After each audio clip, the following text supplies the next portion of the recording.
가끔은 이유도 모른 채 짜증이 밀려오고 사소한 일에도 마음이 욱할 때가 있습니다. 왜 이렇게 화가 날까? 그 질문의 시작이 지금 우리에게 꼭 필요한 마음 공부의 첫걸음이 됩니다. 이 영상에서는 화가 우리 삶에 어떤 흔적을 남기는지, 그리고 어떻게 다스릴 수 있는지 부처님의 지혜와 함께 풀어보려 합니다. 감정을 억누르지 않으면서도 상대와 나를 함께 지키는 법. 그 길이 궁금하시다면 지금부터 저와 함께 걸어보세요. 이야기가 도움이 되셨다면 구독과 좋아요 부탁드립니다.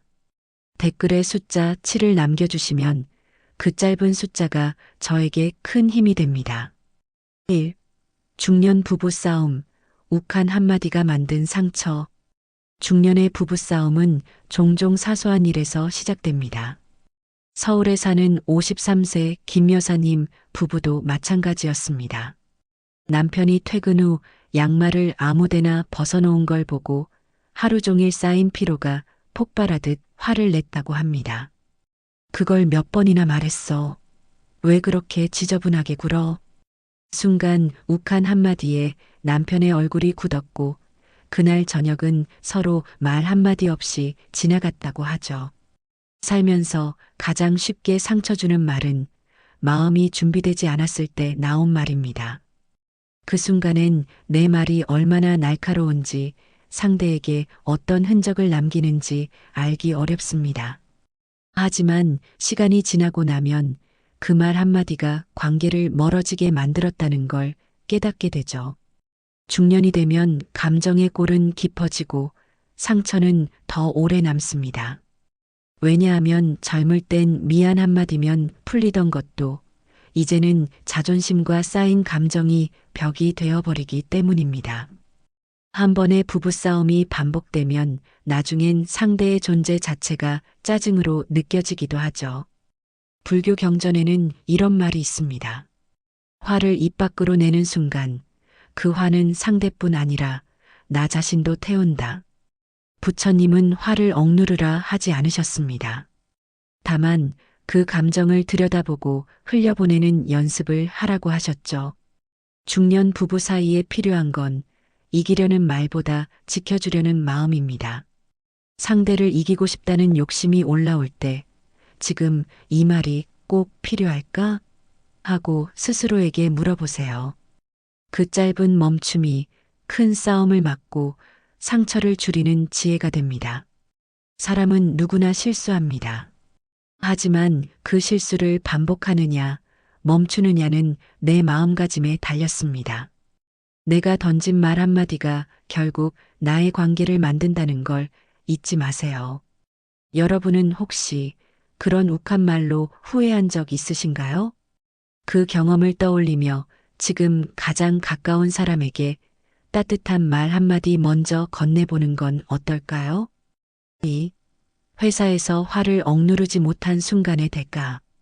회사에서의 감정 조절은 중년에게 더욱 중요한 과제가 됩니다. 경기도에서 47세 직장 생활을 하는 박모 씨는 어느 날 회의 중 팀원의 실수를 지적하다가 감정이 치솟아 목소리가 높아졌습니다. 그걸 왜 그때 안 했어요? 몇 번을 말했는데. 회의실은 순식간에 싸늘해졌고 팀원은 고개를 떨군 채 말을 잇지 못했습니다. 그날 이후 박 씨는 팀 내에서 예민한 사람이라는 인식이 생겼고 소통은 점점 단절되기 시작했죠. 화를 내는 순간은 짧지만 그 여운은 오래 남습니다. 직장에서의 평판은 능력만으로 쌓이지 않습니다. 같이 일하고 싶은 사람인가, 신뢰할 수 있는 사람인가가 더 중요하죠. 중년 이후의 분노는 단순한 감정이 아닙니다. 오랜 책임과 피로, 인정받고 싶은 욕구, 그리고 억눌려온 감정들이 한꺼번에 터지는 복합적인 반응입니다. 하지만 그 감정을 표현이 아닌 폭발로 풀어내면 결국 손해를 보는 건 나 자신입니다. 불교에서는 분노는 어리석음에서 비롯된다고 말합니다. 감정의 주인이 되어야 진짜 지혜가 자란다고 하지요. 부처님께서 전한 또 하나의 가르침은 이렇습니다. 화가 날 때는 마음을 밖으로 던지지 말고 안으로 살펴보라. 박 씨도 시간이 지나고 나서야 팀원의 입장이 이해되었다고 합니다. 그리고 조용히 사과하며 관계를 회복할 수 있었죠. 하지만 만약 그 화가 반복되었다면 팀원들은 하나둘씩 마음을 닫았을지도 모릅니다. 중년의 화는 인생의 평판과 연결됩니다. 잠시의 감정이 아닌 오랜 신뢰를 지키는 길을 선택해야 할 때입니다. 내가 지금 쏟아내려는 이 말이 나의 명함보다 더 큰 이미지를 남길 수 있다는 걸 기억해 주세요. 혹시 오늘도 회사에서 나도 모르게 예민해진 순간이 있으셨나요? 다음번엔 그 순간 잠시 숨 한 번 고르기를 실천해 보세요. 그 짧은 호흡 하나가 관계와 인생의 방향을 바꿔줄 수 있습니다. 3. 말 한마디로 재앙을 부른 경험담. 그 말 한마디지만 다시 돌이킬 수만 있다면. 대구에서 자영업을 하는 60세 이모 씨는 지금도 그날의 일을 후회합니다. 거래처 직원이 실수를 했을 때 순간적으로 쏟아낸 거친 말이 큰 문제로 번졌기 때문입니다. 이따위로 할 거면 당장 그만둬. 그 한마디가 모욕이 되었고 상대는 회사와 거래를 끊겠다는 통보를 보내왔습니다. 그 일로 중요한 계약이 무산되었고 직원들까지 동요하면서 이 씨의 사업은 큰 타격을 입었죠. 말은 눈에 보이지 않지만 사람의 마음을 베는 가장 날카로운 칼이 될 수 있습니다.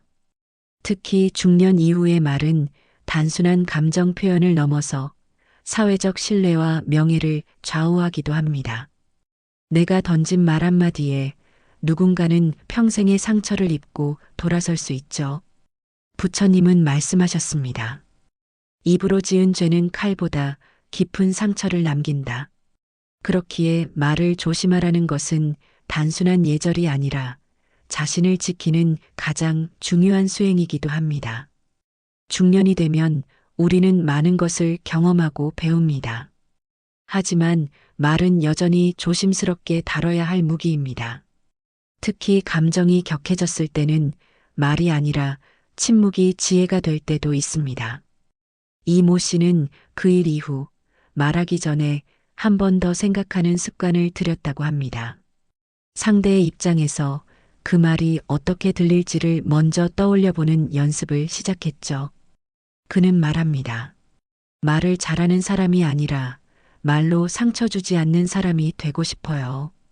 여러분도 혹시 말 한마디로 관계가 틀어졌던 경험 있으신가요? 그 아픔이 남아있다면 이제는 말의 무게를 다르게 느껴보는 건 어떨까요? 한마디 말에도 마음을 담는다면 오히려 말이 복이 되는 순간이 찾아옵니다. 4. 비교와 열등감으로 인한 질투의 불씨.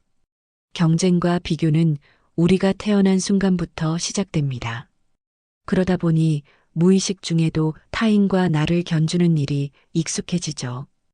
특히 중년 이후에는 자녀, 직장, 건강, 외모까지 모든 것이 비교의 대상이 됩니다. 경기도에 거주하는 55세 주부 박 여사님은 얼마 전 친구들과의 모임에서 마음에 큰 상처를 입었습니다. 같이 식사를 하던 중 한 친구가 자녀의 직장을 자랑하듯 이야기했을 때였죠. 우리 애는 대기업 들어가서 벌써 집도 해줬대. 그 말을 듣는 순간 박 여사님은 속으로 열등감과 질투심이 동시에 치솟았다고 합니다. 자기도 모르게 표정이 굳어졌고 이후 그 친구와는 점점 멀어졌다고 하죠. 비교는 때로 의욕을 낳지만 대부분의 경우 우리 안에 열등감을 심습니다.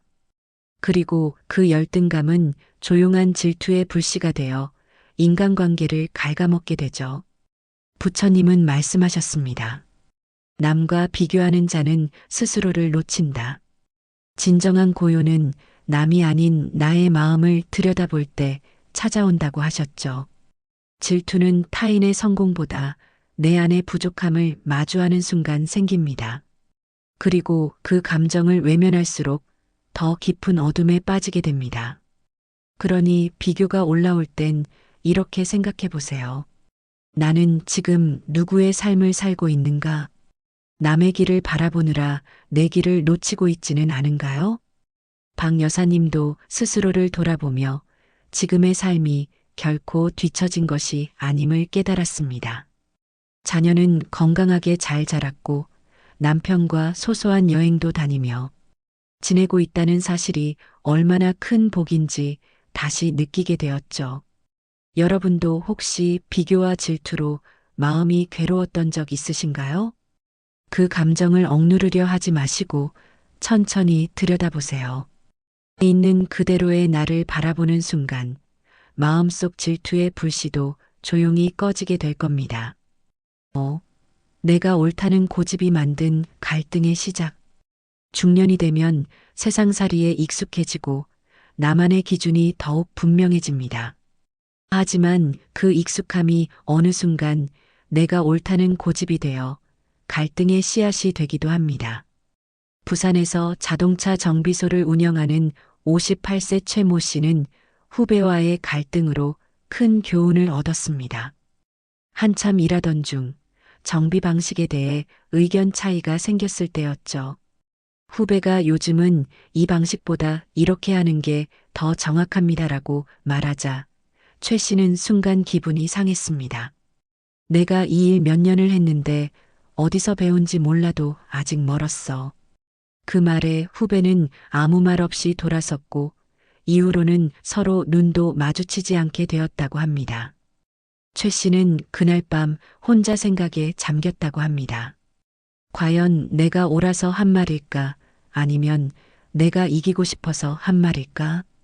그 질문이 머릿속을 떠나지 않았다고 하죠. 불교에서는 옳고 그름은 한쪽에서만 보지 말라고 말합니다. 부처님도 자신이 옳다고 주장하기보다 상대의 입장을 먼저 이해하려 하셨습니다. 진짜 강한 사람은 고집을 꺾는 사람이 아니라 자신의 생각을 내려놓을 수 있는 사람이라는 말도 있습니다. 우리는 종종 내 방식이 정답이라고 믿지만 세상은 늘 변하고 방법도 달라집니다. 특히 관계에서는 옳은 말보다 필요한 말을 선택하는 지혜가 중요합니다. 그 한마디가 상대에게 다가가는 다리가 될 수도 있고 돌아서게 만드는 벽이 될 수도 있으니까요. 최 씨는 며칠 후 먼저 후배에게 말을 걸었다고 합니다. 그때 미안했어. 내 말도 일리가 있더라. 그 한마디에 후배는 눈을 피하며 웃으며 말했습니다. 선배, 사실 저도 그날 너무 예민했어요. 여러분도 혹시 내가 맞다는 생각 때문에 소중한 사람과 멀어진 적 있으신가요? 고집은 나를 지켜줄 것 같지만 때로는 더 큰 것을 잃게 만듭니다. 한 걸음 물러서서 상대의 입장을 바라보는 것, 그게 중년의 진짜 성숙이 아닐까요? 6. 원망은 절대 원망으로 끝나지 않는다. 중년이 되면 과거를 되돌아보게 되는 순간이 많아집니다. 그때마다 마음 한구석을 무겁게 짓누르는 감정, 바로 원망입니다. 그때 그 사람이 나에게 그렇게만 안 했어도 내가 좀 더 좋은 부모를 만났더라면. 하지만 원망은 결코 거기서 끝나지 않습니다. 그 감정은 천천히 나 자신을 갉아먹고 현재의 삶을 흐리게 만들죠. 서울에 사는 49세 김모 씨는 오랜 시간 아버지를 원망하며 살았습니다. 어릴 때부터 가부장적인 아버지에게 따뜻한 말을 한 번도 들어본 기억이 없었기 때문이죠. 그 영향으로 인간관계에도 늘 벽이 있었고 누구에게든 마음을 열기 어려웠다고 합니다. 그는 말했습니다. 나는 아버지를 닮고 싶지 않았지만 어느 순간 나도 똑같은 말을 하고 있더라고요. 원망은 마음속에서 사라지지 않습니다. 말로는 잊었다고 해도 행동으로 드러나고 습관이 되어버립니다. 결국 그 감정은 나의 삶 전반에 그림자를 들이우게 됩니다. 불교에서는 원망을 불의의 불씨라고 말합니다. 원망은 또 다른 원망을 낳는다. 끝이 없다. 부처님은 용서가 상대를 위한 것이 아니라 나를 자유롭게 하는 길이라고 하셨습니다. 상대는 여전히 변하지 않을 수 있지만 내가 그 감정을 놓는 순간부터 삶은 달라지기 시작합니다. 김 씨는 어느 날 용기를 내어 아버지에게 말을 걸었습니다. 예전 같으면 꺼내지도 못할 말이었죠. 아버지, 저는 아버지한테 인정받고 싶었어요. 짧은 침묵 후 아버지는 고개를 끄덕이며 말했습니다. 나도 미안하다. 말은 못했지만 늘 자랑스러웠다. 용서는 기적처럼 변화를 만들어내진 않지만 그 마음을 품은 사람에게는 기적 같은 평온이 찾아옵니다. 혹시 여러분 마음속에도 여전히 원망의 그림자가 남아있지는 않으신가요? 그 감정을 품은 채 살아가기엔 우리의 삶이 너무 소중하지 않을까요? 오늘 조용히 마음속에 물어보세요. 나는 지금 누구를 놓아주고 싶은가? 7. 천상도 지옥도 결국 내 마음에서 비롯된다. 같은 상황에서도 어떤 사람은 평온함을 느끼고 어떤 사람은 괴로움을 느낍니다. 이 차이는 외부의 환경보다 내면의 상태에 따라 달라지죠. 불교에서는 이런 마음의 상태를 천상과 지옥이라고 표현합니다. 즉, 천국도 지옥도 우리 안에 있다는 뜻입니다. 인천에 사는 52세 이모 씨는 자영업 실패 이후 깊은 우울감에 빠졌습니다. 하루하루를 원망과 후회로 채우며 왜 나만 이렇게 힘들까를 입버릇처럼 말했죠. 그러던 어느 날 지하철역에서 우연히 한 노인의 미소를 보게 되었습니다. 낡은 옷을 입었지만 그 노인의 얼굴에는 평온이 가득했죠. 이 씨는 말했습니다. 그 순간 내가 지옥에 사는 이유는 상황이 아니라 내 마음 때문이라는 걸 깨달았어요. 부처님께서는 이렇게 말씀하셨습니다. 천상도 지옥도 모두 마음에 달렸다. 마음이 평온하면 어디든 천국이요. 마음이 시끄러우면 어디든 지옥이다. 우리는 종종 외부 탓을 하며 살아갑니다. 가족 탓, 운명 탓, 사회 탓. 하지만 그것들은 바뀌지 않을 수도 있습니다. 바꿀 수 있는 건 오직 나의 마음뿐입니다. 이 모 씨는 이후 작은 감사의 습관을 들이기 시작했습니다. 따뜻한 햇살, 맛있는 한 끼, 누군가의 배려 한마디. 처음엔 억지 같았지만 하루하루 그 마음을 적어나가면서 어느새 마음의 온도가 달라졌다고 합니다. 중년이 되면 인생의 굴곡이 더 짙게 다가옵니다. 하지만 그만큼 마음을 돌보는 법도 익혀야 할 시기입니다. 내가 어디에 있느냐보다 어떤 마음으로 사느냐가 더 중요해지는 나이인 거죠. 혹시 지금 마음속이 너무 어두워서 아무것도 보이지 않으신가요? 그렇다면 조용히 눈을 감고 이렇게 말해보세요. 나는 지금 내 안의 천국을 향해 걷고 있다. 그 믿음이 곧 마음의 지옥에서 벗어나는 첫걸음이 됩니다. 8. 세상에 하나뿐인 나, 비교를 내려놓는 연습. 왜 난 저 사람처럼 못할까? 이 질문은 우리 마음속에 아주 오래전부터 자리 잡고 있습니다. 특히 중년이 되면 비교는 더 교묘하게 다가오죠. 친구의 직업, 자녀의 학벌, 배우자의 태도까지 비교는 끝도 없습니다. 서울에 사는 57세 정 여사님은 자주 친구들과의 모임 후 마음이 허전했다고 합니다. 누구는 여행을 다녀왔고, 누구는 손주 자랑을 하고, 누구는 사업이 잘 된다는 이야기. 그 자리를 나와 혼자 집에 돌아오는 길이면 늘 한숨이 나왔다고 하죠.